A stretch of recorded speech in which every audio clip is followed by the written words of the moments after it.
नमस्कार। मैं कमलेश कबीर आपका एक बार फिर स्वागत करता हूं इस नए एपिसोड में। आपको याद होगा एक बार अवार्ड वापसी गैंग जो है वो एक्टिव हो गई थी और जब अवार्ड वापसी गैंग ने अवार्ड वापस किए तो मीडिया की एक लॉबी जो है वो बड़ी खुश हुई थी और लगातार इसकी चर्चाएं जो है वो जोरों शोरों से चल रही थी। लेकिन आज चूंकि समय जो है वो थोड़ा परिवर्तन हुआ है उसमें, तो ऐसे में राहुल गांधी के खिलाफ 272 लोगों ने हस्ताक्षर करके एक खुला खत लिखा है जिसको सार्वजनिक किया गया है। तो जब से यह खत आया है, एक तरीके से जो अवार्ड वापसी गैंग के समय जो खुश होने वाले लोग थे, अब उनकी छाती के ऊपर सांप रेंगने लगे हैं। और आप देखिए इस वक्त सोशल मीडिया पे सिर्फ यही बातें जो है वो, जिसको हम कहें कि राजनीतिक विश्लेषकों के लिए और राजनीतिक गलियारों में चर्चा का विषय बना हुआ है। कुछ लोग इनको गालियां दे रहे हैं, लेकिन इससे पहले यह समझना जरूरी है कि आखिर ये लोग हैं कौन। क्या ये अवार्ड वापसी गैंग वाले हैं? तो आपको पता लगेगा कि बिल्कुल नहीं है। क्या ये पॉलिटिकल पर्संस है? तो भी आपको अंदाजा लगेगा कि ये बिल्कुल नहीं है। तो फिर ये लोग हैं कौन? तो इसमें है 16 रिटायर्ड जज, इसके अलावा 123 पूर्व नौकरशाह ब्यूरोक्रेट्स शामिल है। और जहां ब्यूरोक्रेट्स की बात आती है तो ये ब्यूरोक्रेट्स कांग्रेस पार्टी के समय भी थे और उसके बाद में भारतीय जनता पार्टी के समय में भी ये ब्यूरोक्रेट्स ही थे, नौकरशाही में थे। इसके अलावा 133 रिटायर्ड सैन्य अधिकारी और 14 पूर्व राजदूत। तो ऐसे मिलकर कुल मिलाकर 272 लोगों ने यह खुला खत लिखा है। और मुझे लगता है कि इन लोगों की प्रशंसा भी होनी चाहिए, क्योंकि इन्होंने जो खत में जो बातें बोली उसके बाद में एक लाइन जो बड़ी इंपॉर्टेंट है जिसका जिक्र होना चाहिए, और वो है कि हमें लोगों को जागरूक करना चाहिए। एक ऐसा अभियान चलाना चाहिए जिससे लोगों में जिस तरीके का एक भ्रम फैलाने का प्रयास किया जा रहा है उसके खिलाफ लोगों को जागृति आए या उनको जागरूक किया जाए। अब इसकी जरूरत क्यों पड़ी? तो हमें समझना पड़ेगा कि इस खत में जो है वो क्या चीजें हैं। तो इसमें जो इंपॉर्टेंट बातें जो लगी, जिसको मैंने जो है वो डिकोड करने का प्रयास किया, पहला था भारतीय सशस्त्र बलों की उनके साहस और उनकी उपलब्धि को लगातार जो है वो टारगेट करना, उसके ऊपर सवाल उठाना जिससे उसकी छवि खराब हो। तो ये एक जो है वो बड़ा और संगीन आरोप है, क्योंकि इसमें लगभग जो है वो 133 रिटायर्ड सैन्य अधिकारी है। तो इसकी जरूरत क्यों हुई? क्योंकि आपको पता होगा जिस तरीके से गली का गुंडा कहना सैन्य अधिकारियों को, इसके अलावा कन्हैया कुमार का आपने देखा होगा जिस तरीके से सेना का अपमान किया कि सेना जो है वो कश्मीर में औरतों के साथ गलत व्यवहार करती है। इसके अलावा सर्जिकल स्ट्राइक हो या बालाकोट एयर स्ट्राइक, या फिर इस बार जो है वो पहलगाम अटैक के बाद में ऑपरेशन सिंदूर हो,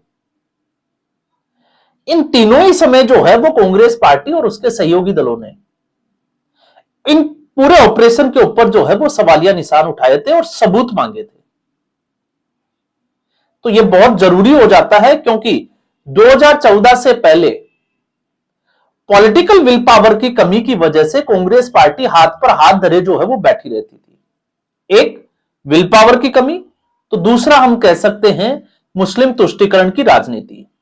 अपने वोट बैंक को खुश रखने के लिए किसी भी तरीके का कोई भी प्रयास नहीं करना, जिसमें आपने देखा होगा अमेरिका के पूर्व राष्ट्रपति बराक ओबामा, उन्होंने अपनी किताब में साफ तौर से लिखा था जिस तरीके से 26/11 के बाद इस देश में जो हालात बने और प्रधानमंत्री मनमोहन सिंह की मुलाकात, लेकिन नतीजा यह था कि अगर भारत पाकिस्तान के ऊपर हमला करता है तो उसका फायदा भारतीय जनता पार्टी को होगा। इसलिए जवाबी कार्रवाई करने से कांग्रेस पार्टी ने दूरी बनाए रखी। तो इससे आप समझ सकते हैं कांग्रेस पार्टी का मंसूबा, जो पार्टी भारत के पार्टीशन के लिए जिम्मेवार हो, जिस पार्टी के ऊपर मुस्लिम तुष्टीकरण के बड़े आरोप लगे हो, उस पार्टी से और उम्मीद भी क्या की जा सकती है। और फैक्ट्स जो है वो आप भरे पड़े हैं, क्योंकि एक नहीं आपको पता ही होगा जिस तरीके से मानेकशॉ उनकी पेंशन तक रोक ली गई थी। क्यों रोकी गई थी? आप जो है वो इतिहास में किताबें उठाकर पढ़ोगे तो आपको पता चल जाएगा कि उसके पीछे के फैक्ट्स क्या है। किस तरीके से, चाहे वो जम्मू कश्मीर में आजादी के 2 महीने बाद ही पाकिस्तानी सेना ने कबीलियों के साथ घुसपैठ की और उसके बाद जो स्थिति बनी, तो उसके लिए जिम्मेवार कौन था? तो इतिहास के पन्नों में बहुत सारी चीजें जो है वो भरी पड़ी है। और फिर उसके बाद में आता है न्यायपालिका की निष्पक्षता के ऊपर सवाल उठाना, जिसका जिक्र जो है वो इस खुले खत में किया गया है। अब जब हम न्यायपालिका की बात करते हैं तो ऐसी जरूरत क्यों पड़ी? तो ऐसी जरूरत इसलिए पड़ी क्योंकि 2014 से पहले न्यायपालिका का आप देखोगे 1975 में इमरजेंसी के समय इंदिरा गांधी के खिलाफ एक फैसला, क्या सरकार ने उस फैसले को स्वीकार किया? बिल्कुल नहीं किया। इस देश में आपातकाल लगा दिया, अपनी मर्जी से जो है वो जजों को अपॉइंट किया और उसके बाद में उनको टिकट भी दिया। इसके अलावा राजीव गांधी के समय आपको पता ही होगा कि किस तरीके से एक समुदाय विशेष के जो केस थे उसको सुप्रीम कोर्ट के फैसले को बदल दिया गया। उस केस का नाम था शाहबानो केस। और आज जब न्यायपालिका अपना काम कर रही है तो उसकी निष्पक्षता पर सवाल उठाए जाते हैं। क्यों उठाए जाते हैं? क्योंकि अगर डीवाई चंद्रचूड़ सिंह सीजेआई रहते समय केंद्र सरकार के खिलाफ कोई फैसला देते हैं तो फिर उसमें जो है वो केंद्र सरकार को टारगेट किया जाता है। लेकिन प्रधानमंत्री नरेंद्र मोदी गणेशोत्सव में अगर सीजेआई के घर चले जाते हैं तो फिर डीवाई चंद्रचूड़ को गालियां दी जाती है। ये जो है वो इस वक्त जिस तरीके से विपक्ष का जो रवैया है राहुल गांधी और टीम का, ये बना हुआ है। और फिर उसके बाद में आता है संसद की जो प्रक्रिया है उसके ऊपर सवाल उठाना। अब संसद की प्रक्रिया पर आपको पता ही होगा, कोविड के समय में सेंट्रल विस्टा एक जिसको कहें कि मिशन मोड पर केंद्र सरकार का काम करना और 2 साल में उस नई संसद को बनाकर तैयार करना। लेकिन सवाल यह उठता है कि उसकी जरूरत क्यों पड़ी? तो जरूरत इसलिए पड़ी क्योंकि देश की जनसंख्या बढ़ने के साथ में अब जब नया परिसीमन होगा तो 550 के बजाय जो है वो लगभग 800 सीटें होने की संभावना है। लगभग 700 से ऊपर सीटें हो जाएगी। तो ऐसी जो बैठने की जो कैपेसिटी है वो पुरानी लोकसभा और राज्यसभा में नहीं थी। तो उसके बाद और दूसरा, मंत्रालय जो है वो अलग अलग जगह, अलग अलग डिपार्टमेंट जो है वो अलग अलग जगह होते थे। तो सेंट्रल विस्टा में सबको जो है वो एक ही जगह पर कर दिया ताकि समय की बचत हो। लेकिन इसके खिलाफ भी जो है वो विपक्ष ने एक मोर्चा खोला।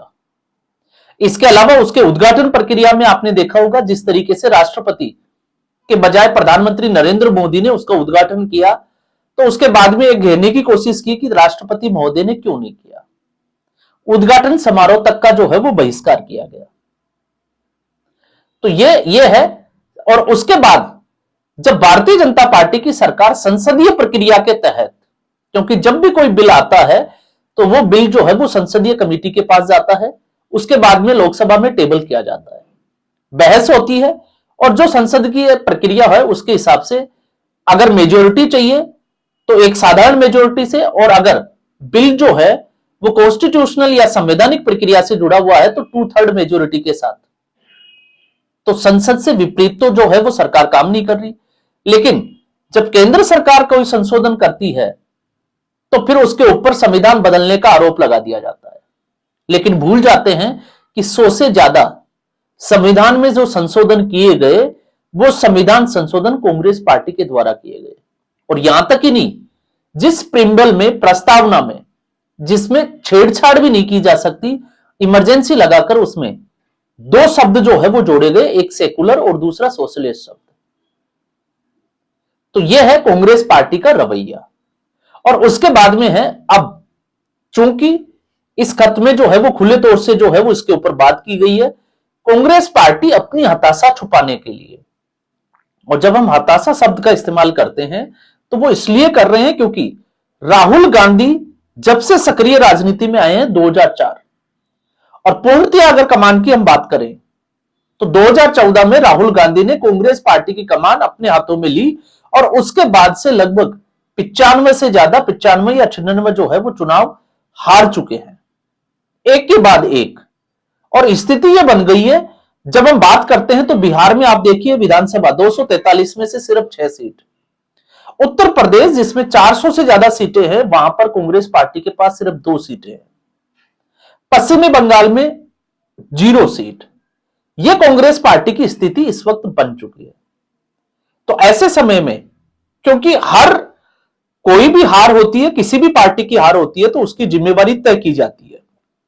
अब ऐसे में चूंकि बिहार में चुनाव हुए हैं, तो बिहार में जो चुनाव परिणाम आए कांग्रेस पार्टी के, तो उसमें उसके लिए जिम्मेवार है कृष्णा अलावरू, जो कांग्रेस पार्टी के इस वक्त प्रभारी थे। अब ऐसे में इस प्रभारी को नियुक्त किसने किया? राहुल गांधी ने। तो राहुल गांधी ने जब इसको नियुक्त किया तो अखिलेश प्रसाद सिंह को हटाया गया। सीट शेयरिंग के फॉर्मूले पर बात नहीं बनी, टिकट बेचने तक के आरोप लगे। और फिर उसके बाद जब चुनाव परिणाम आया, तो अब चूंकि इसका सीधा संबंध जो है वो राहुल गांधी से है, तो राहुल गांधी का बचाव किस तरीके से किया जाए, तो फिर एक नया सिगुफा छोड़ा जाता है। और वो सिगुफा है कि चुनावी प्रक्रिया ही निष्पक्ष नहीं। इसके अलावा अगर आप हरियाणा के विधानसभा चुनाव में देखोगे, तो राहुल गांधी ने भूपेंद्र सिंह हुड्डा को जो है वो सारी कुछ प्रक्रियाएं हाथ में देकर और खुद अमेरिका चले गए।